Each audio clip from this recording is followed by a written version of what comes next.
नमस्कार दोस्तों। हिंदी कहानी 2.0 चैनल में आपका स्वागत है। तो आज हम कहानियों की अगली कड़ी में विष्णु प्रभाकर जी द्वारा लिखित कहानी ठेका को सुनते हैं। लेकिन उससे पहले आप सभी लोग से एक विनम्र अनुरोध है कि अगर चैनल पर नए हैं तो चैनल को सब्सक्राइब ज़रूर कीजिएगा। कहानी अच्छी लगे तो लाइक शेयर कमेंट ज़रूर कीजिएगा। तो चलिए शुरू करते हैं कहानी ठेका। धीरे धीरे कहकहों का शोर शांत हो चला और मेहमान एक एक करके विदा होने लगे। लकदक करती ठेकेदारों की फैशनेबल बीवियां और अपने को अभी जवान मानने वाली छोटे अफसरों की अधेड़ घरवालियां सभी ही करती चमकती इठलाती चली गई। लेकिन रोशन लाल की पत्नी तब तक आई भी नहीं। वह कई बार बीच बीच में से उठकर होटल के बाहर गए। खाते पीते बातें करते उसकी दृष्टि बराबर द्वार की ओर लगी रही, पर संतोष उसे नहीं दिखाई दी। यह बात नहीं कि संतोष को इस पार्टी का पता नहीं था। इसके विपरीत उसने रोशन लाल को कई बार इस पार्टी की याद दिलाई थी। आज सवेरे उससे विशेष रूप से कहा था, राजकिशोर शाम को वेंगर में पार्टी दे रहे हैं, भूलिएगा नहीं। तुम नहीं चलोगी? क्यों नहीं चलूँगी, लेकिन आपके साथ न चल सकूँगी। क्यों? मुझे अपनी एक सहेली से मिलना है, मैं वहीं आ जाऊँगी। और इतने पर भी वह नहीं आई। वह पार्टियों की शौकीन है, विशेषकर होटल में दी गई पार्टी में वह 100 काम छोड़कर जाती है। रोशन का मन खट्टा होने लगा। उसे क्रोध भी आया, पर ऊपर से वह शांत बना रहा। यही नहीं, उसने कहकहे लगाए और जैसा कि पार्टियों में होता है, उसने उपस्थित नारियों के बारे में अपनी बेलाग राय भी प्रकट की। राष्ट्रीय और अंतर्राष्ट्रीय समस्याओं पर नुक्ताचीनी की, पर अपनी पत्नी की अनुपस्थिति के बारे में वह किसी का समाधान न कर पाया। एक मित्र ने चुटकी लेते हुए कहा, रोशन और संतोष आदर्श दंपत्ति हैं, एक दूसरे के काम में बिल्कुल दखल नहीं देते। दूसरे बोले, देना भी नहीं चाहिए, पति पत्नी दोनों के बराबर साझीदार हैं। तीसरे ठेकेदार मित्र कुछ गंभीर थे, कहने लगे, यह तो ठीक है, लेकिन स्त्री आखिर स्त्री है, उसे ढील चाहे कितनी ही दो, पर रस्सी अपने ही हाथ में रखनी चाहिए। इस पर एक कहकहा लगा और वही कहकहा रोशन की छाती में सूल की तरह कसक उठा। उस क्षण आवेग के कारण वह कांपने लगा, मुख तमतमा आया और उसने चाहा कि वह भाग जाए, पर यह सब आंतरिक था। प्रकट में वह भी मुक्त भाव से हंसा और बोला, जी नहीं, मैं मदारी नहीं हूँ जो बंदरिया को नचाया करूँ। कहकहों की आवाज़ और भी तेज हो उठी और उसी के बीच में एक महिला ने कहा, होशियार रहिए, यह जनतंत्र का युग है, इसमें बंदरिया मदारी को नचाने लगी है। कोई अंतर नहीं, दोनों रस्सी में बंधे हुए हैं और दोनों समझते हैं कि वे एक दूसरे को नचा रहे हैं। एक और साथी अट्टहास बिखरते हुए बोल उठे, बेशक आप ठीक कहती हैं, इसी का नाम विवाह है और विवाह एक ठेका है। वह सज्जन अपना वाक्य पूरा कर पाते कि दूसरे अपेक्षाकृत युवती महिला तीव्रता से बोल उठी, खाक है, आप लोगों के ऐसे विचार हैं, तभी तो तलाक की जरूरत पड़ी। नारी अब पुरुष की दासी नहीं रह सकती। और वह वहाँ से उठकर चली गई, जैसे कहकहो को पाला मार गया हो। उस मेज की महफिल फिर नहीं जमी। दूसरी मेजों पर उसी तरह खिलखिलाहट उठती रही, पर रोशन का मन नहीं लगा। उसने चाहा कि तुरंत उठकर बाहर चला जाए, पर शायद संतोष अभी आ जाए। इसी लालच में वह अंत तक रुका रहा। और जब उसने राजकिशोर तथा उसकी पत्नी श्यामा से विदा ली तो राजकिशोर ने पूछ लिया, आखिर संतोष है कहाँ? रोशन बोला, समझ में नहीं आता, आने का पक्का वादा करके गई थी शायद। श्यामा हंस पड़ी, शायद आपको मालूम नहीं, मैंने आज उन्हें साहब के साथ देखा था, मिस्टर वर्मा के साथ। जी हाँ। रोशन के मुख की लालिमा सहसा पीली पड़ गई। राजकिशोर ने मुंह छिपाकर श्यामा की ओर देखा, मुस्कुराया, मानो कहता हो, ओह तो यह बात है। फिर रोशन से कहा, कुछ भी हो, उसे आना चाहिए था, मैं बहुत नाराज हूँ, उससे कह देना, समझे। रोशन ने किसी तरह हंसते हुए कहा, कह दूंगा जनाब। और वह एक झटके के साथ अपने को तुड़ाकर वहाँ से नीचे उतर आया। उसी के साथ राजकिशोर और श्यामा की शरारत भरी हंसी भी उतरी।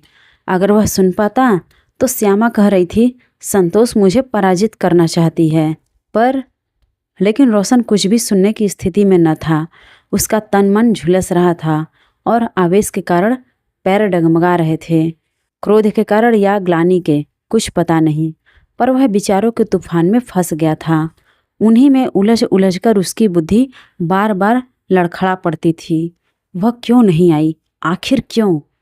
क्या वह सचमुच वर्मा के साथ थी? सचमुच? लेकिन उसने मुझसे कुछ कहा क्यों नहीं? मुझसे क्यों छिपाया? क्यों? आखिर क्यों? उसका इतना साहस कैसे हुआ? कैसे?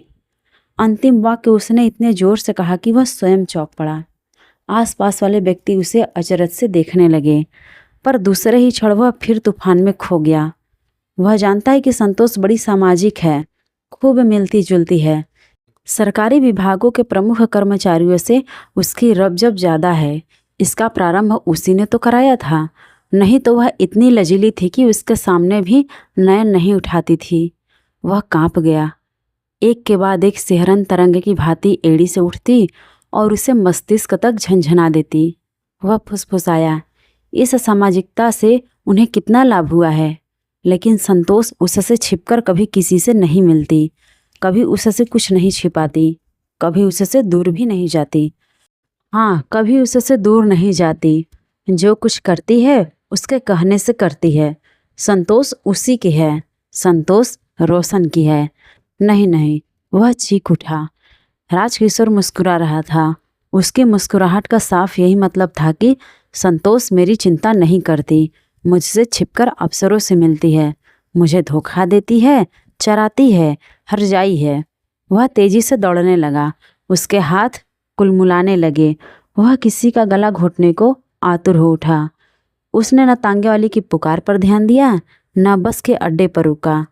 अभी गर्मी नहीं आई थी। मार्च की संध्या हल्की हल्की शीतलता से महकती आ रही थी, पर वह पसीने से तर था। घर न जाकर वह यंत्र की भांति मथुरा रूट की ओर मुड़ गया। अभी वहाँ कुछ हरियाली शेष थी। रेल का पुल पार करके वह उत्तर की ओर बढ़ा। उधर बंगले थे। कुछ ही देर में वह वहाँ पहुँच गया जहाँ मिस्टर वर्मा रहते थे। वह उनके बंगले के पास ठिठका, पर वहाँ सर्वत्र मौन था। सब कुछ स्तब्ध था। समूचा वातावरण रात्रि के शीतल आवरण में प्रवेश करता जा रहा था। उसकी सिराओं का तनाव ढीला पड़ा। वह फुसफुसाया, नहीं, यहाँ नहीं। लेकिन दूसरे ही क्षण वह फिर दौड़ने लगा। उस शांत वातावरण में उसके अपने पैरों की पदचाप उसे कपाने लगी। जलाशय के किनारे दूर दूर तक फैली हरी घास पर 2-4 रोमांटिक मूर्तियां मुक्त वातावरण का आनंद ले रही थी। उसका दिल धुकधुकाया और वह उनके पास से होकर सर से निकल गया।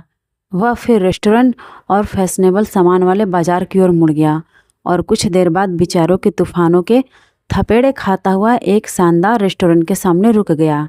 अपने को बटोरने के लिए कुछ पीना चाहता था, पर जैसे ही द्वारपाल ने उसके लिए किवाड़ खोले और वह अंदर दाखिल हुआ, वह लड़खड़ाकर पीछे हट गया। सामने संतोष और वर्मा बैठे हैं। दोनों मुस्कुरा रहे हैं।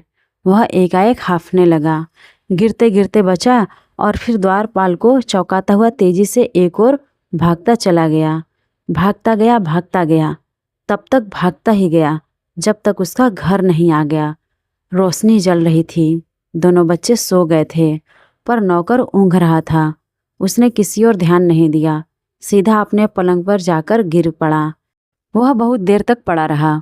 वह न सोच पा रहा था, न ही अपना कोई अंग हिला पा रहा था। जैसे लग रहा था मानो वह मर चुका था। लेकिन सहसा उसके प्राण लौट आए। वह उठकर बैठ गया। उसने निश्चय किया कि वह आज संतोष को मार डालेगा।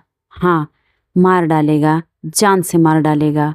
उसने उसे पार्टी में अपमानित करवाया। मित्रों ने उस पर फप्तियाँ कसी। उसे देखकर राज मुस्कुराया और श्यामा ने चुटकी ली। वह संतोष को मार डालेगा, जरूर मार डालेगा। तभी सहसा किवाड़ खुले और संतोष द्वार पर दिखाई दी। वह मुस्कुरा रही थी और उसके मदिर नैनों से सूरा जैसे छलकी पड़ती थी। उसने आगे बढ़ते हुए कहा, हेलो डार्लिंग, तुमने रेस्टोरेंट का दरवाज़ा खोला और फिर चले आए। शायद तुमने हमें देखा नहीं, सामने ही तो थे, मिस्टर वर्मा भी थे। रोशन चीख उठा, निर्लज्ज, मैं तुझे मार डालूंगा। संतोष ने चौंककर उसे देखा। यह क्या कह रहे हो? तुम्हारी तबीयत तो ठीक है? अरे तुम तो काँप रहे हो। मैं पार्टी में न आ सकी, शायद इसीलिए। रोशन उठकर खड़ा हो चुका था और संतोष की ओर बढ़ रहा था। उसकी आंखें एकदम जल रही थी। उसके मुख पर हिंसा उभर आई थी। उसके हाथ अकड़ रहे थे, पर संतोष ने उस ओर ध्यान ही नहीं दिया। बोलती रही, मैंने पार्टी में आने का बहुत प्रयत्न किया। मैं वहाँ आना भी चाहती थी। मैं तो श्यामा को नीचा दिखाना चाहती थी। रोशन और आगे बढ़ा। उसका मुंह और विकृत हुआ, हाथ ऐठे, लेकिन संतोष ने फिर भी कुछ ध्यान नहीं दिया। बोलते बोलते वह रोशन के पास आई और उसके कंधे पर हाथ रख दिया। फिर नैन उठाकर उसकी आंखों में झांका। रोशन का शरीर एकाएक झंझनाया, पर उसने कड़क कर पूछा, तुम कहाँ थी? मैं पूछता हूँ, तुम कहाँ थी? संतोष ने संकोच बोली, तुम्हें क्रोध आ रहा है? आना ही चाहिए, पर मैं क्या करूँ? श्यामा ने वर्मा को तभी छोड़ा जब पार्टी का समय हो गया। वह उसे वहाँ ले जाना चाहती थी। वह ठेका लगभग प्राप्त कर चुकी थी। रोशन फिर काँपा, पर अब उसका कारण दूसरा था। उसने तेजी से गर्दन को झटका दिया और संतोष को देखा। बोला, क्या कहती हो? यही कि मैं वर्मा के साथ न रहती तो वह ठेका राजकिशोर को मिल जाता। राजकिशोर को मिल जाता? मैंने तो सुना है वह उसे मिल चुका है। उसकी बहुत बड़ी पहुँच है। संतोष व्यंग से चीख उठी, तुमने गलत सुना है। श्यामा कुछ नहीं कर सकती। ठेका राजकिशोर को नहीं मिला तो किसको मिला? संतोष के हाथ में एक लिफाफा था। उसी को उसने रोशन की ओर तेजी से फेंका। यह देखो। संतोष स्तब्ध। रोशन चीख उठा। वह सब कुछ भूल गया। उसका सब संघर्ष निमिष मात्र में धूल पूछ गया। उसने लपककर लिफाफा खोला। संतोष शरारत से हंसी बोली, सरकारी पत्र कल तुम्हारे पास आ जाएगा और हम परसों वेंगर में एक शानदार पार्टी देंगे। एक बहुत शानदार पार्टी। रोशन तब तक उस पत्र को पढ़ चुका था। उसने कांपते हुए चीखते हुए संतोष को बाहों में भर लिया और बार बार कहने लगा, संतोष तुम कितनी अच्छी हो, कितनी बड़ी हो। ओह, मैं तुम्हारे लिए क्या करूं, क्या करूं? संतोष बोली, कुछ नहीं डार्लिंग, मैं पिक्चर जा रही हूँ, मेरा इंतज़ार न करना, सो जाना। तो आज की ये विष्णु प्रभाकर जी द्वारा लिखित कहानी ठेका आपको कैसी लगी कमेंट करके ज़रूर बताइएगा। और अगर चैनल पर नए हैं तो चैनल को सब्सक्राइब ज़रूर कीजिएगा और अपने दोस्तों को भी शेयर कीजिएगा।